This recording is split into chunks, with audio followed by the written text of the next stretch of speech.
بسم الله الرحمن الرحيم. ازيكم يا حبايبي؟ عاملين ايه؟ يا رب تكونوا بألف صحة. النهارده هنعمل مع بعض العدس، أكلة جميلة شتوية خفيفة جميلة في الشتاء.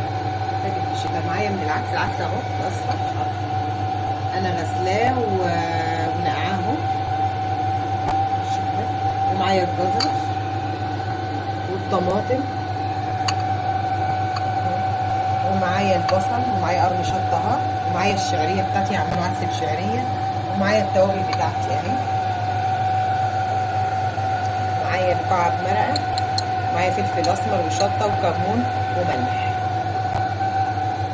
هنعمل ايه يا حبايبي؟ وكمان معايا فص ثوم اهو. هروح جايبه الحله بتاعتي كده اللي انا هستعملها اهي، اروح ببساطه كده جايبه معلقه ومنزله كل الحاجه بتاعتي كده في قلب الحله اهي. اول حاجه العدس اهو، بسم الله الرحمن الرحيم. احط العدس كده كله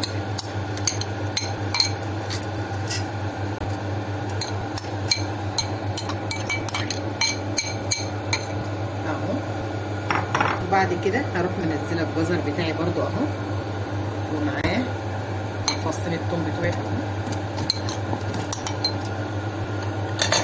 وكمان الطماطم بالشكل ده كده،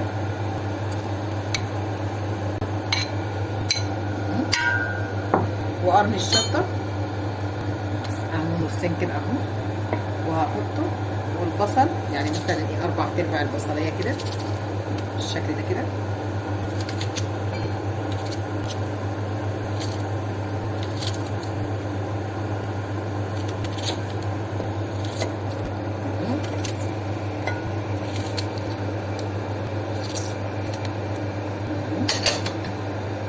حبايبي. هروح منزله الايه التوابل بتاعتي كلها، اي توابل طبعا انت بتحبها ممكن تحطيها عادي.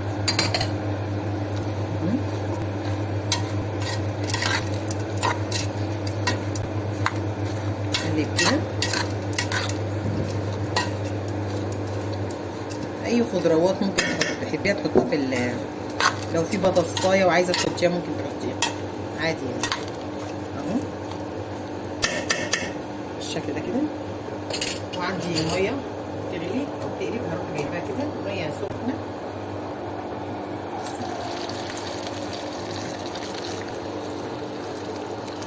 بس كده، اغطي الحله وارفعها على البوتاجاز لمده ربع ساعه كده، ونرجع نشوف هنعمل ايه.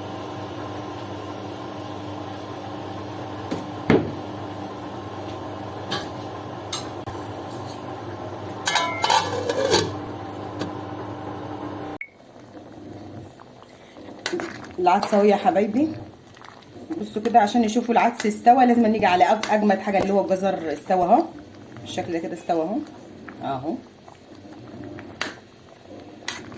تمام كده. نطفي على العدس ونبرد العدس ونفرمه في الخلاط.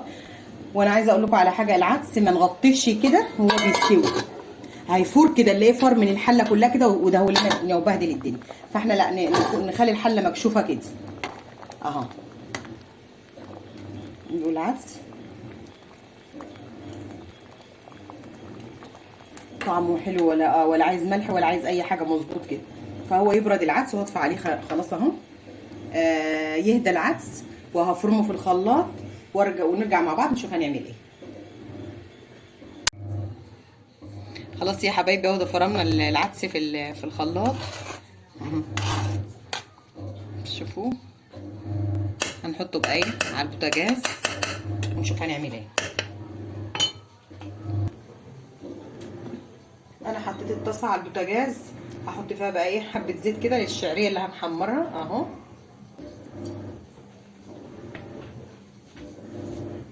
ومن يمه تانيه حاطه العدس بيقلب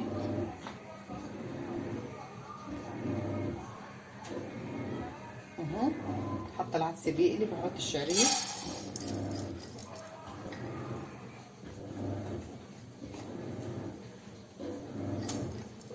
بالشكل ده كده. عامه العدس والمحشي اكله حلوه في الشتاء، يعني بنحبها كلنا في الشتاء وما تتعبناش ولا حاجه اهو. صفر الشعريه كده، مش ضروري ان نحمرها قوي، يعني ما نحمرهاش قوي، تبقى صفرة كده لونها تاخد اللون الذهبي. بصوا يا حبايبي العدس اهو، العدس اهو قبل ما يقلب العدس يكون الشعريه اتحمرت، نحطهم على بعضهم. اول ما نحط نقلب تقليبه وهنطفي على طول ان شاء الله اهو.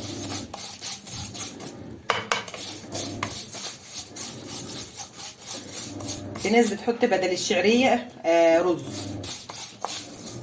طبعا على حسب بقى، يعني ممكن تحط شعريه رز مكان الشعريه، شعريه مكان رز.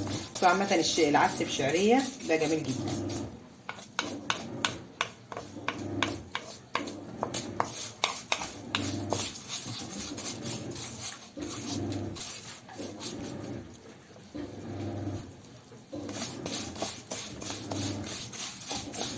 والجزر في العدس الجزر في العدس بيخلي لونه جميل جدا برضه، بيخلي لون العدس اصلا اللون بتاعه زي ما هو ما اصفر كده وحلو.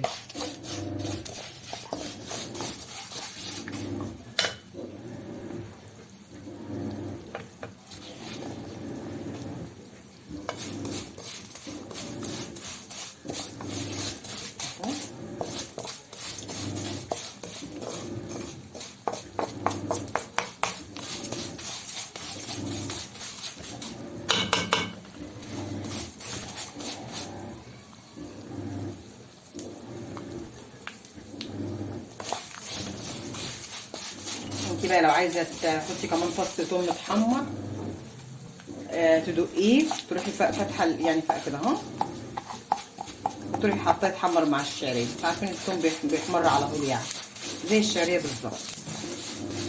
ما انتيش عايزه بقى وحاطه زي ما انا حطيت كده في قلب العدس عادي يعني. عامه ان في ناس ما بتحبش الثوم خالص، يعني بيتعبها ما بتحبوش.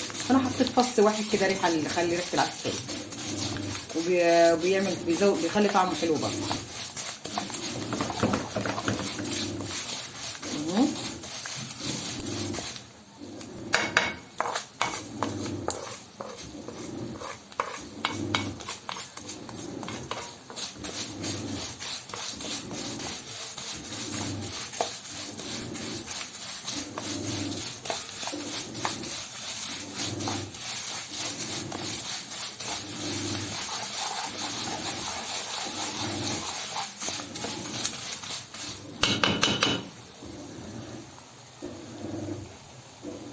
طبعا يا حبايبي العدس انا هيغلي كده ويقلب مع بعضه كده لما احط فيه الشعريه، عشان انا احط الشعريه واطفي على طول، وفي الحاله دي هغطي العدس.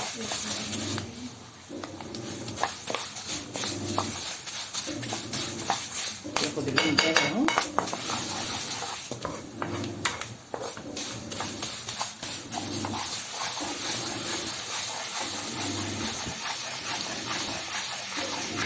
يبقى لون العدس كده.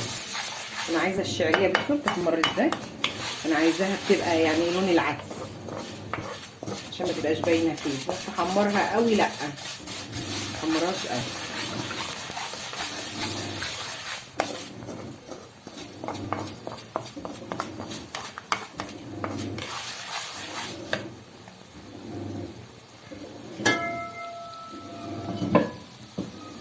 وكمان العدس بتاعي هيغلي اهو، بيقلب اهو حبايبي. هروح عامله ايه، هروح طافيه عليه كده، واروح ماسكه العدس الشعريه بتاعتي. بصوا يا حبايبي اهو،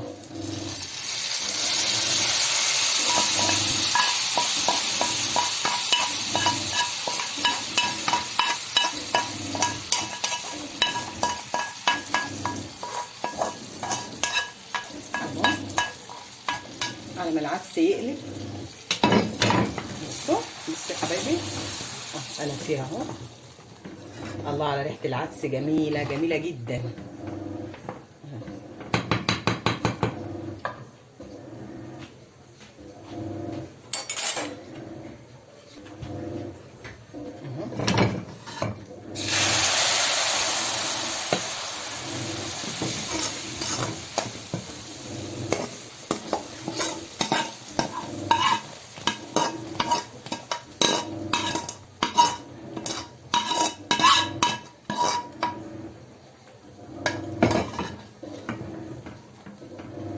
خلاص انا كده مهمه العدس ان شاء الله خلصت. بصوا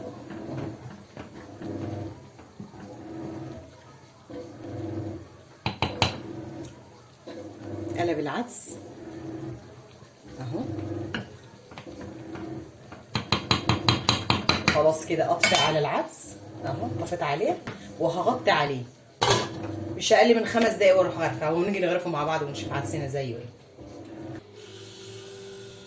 كده خلصنا العدس، وده شكله العدس اهو بعد ما غرفناه يا حبايبي بالشكل اللي انتوا شايفينه دوت اهو. كل حاجه مستويه فيه اهو، طعم وشكل جميل جدا. واتمنى انه يكون عجبكم العدس، وجربوا الطريقه دي سهله. وكل ممكن تحطي في العدس اي حاجه انت بتحبيه، ممكن تحطي بطاطس كمان، بطاطسايه يعني حاجه تطعمه انت عايزه تحطي تاكليه فيه. السلام عليكم ورحمه الله وبركاته.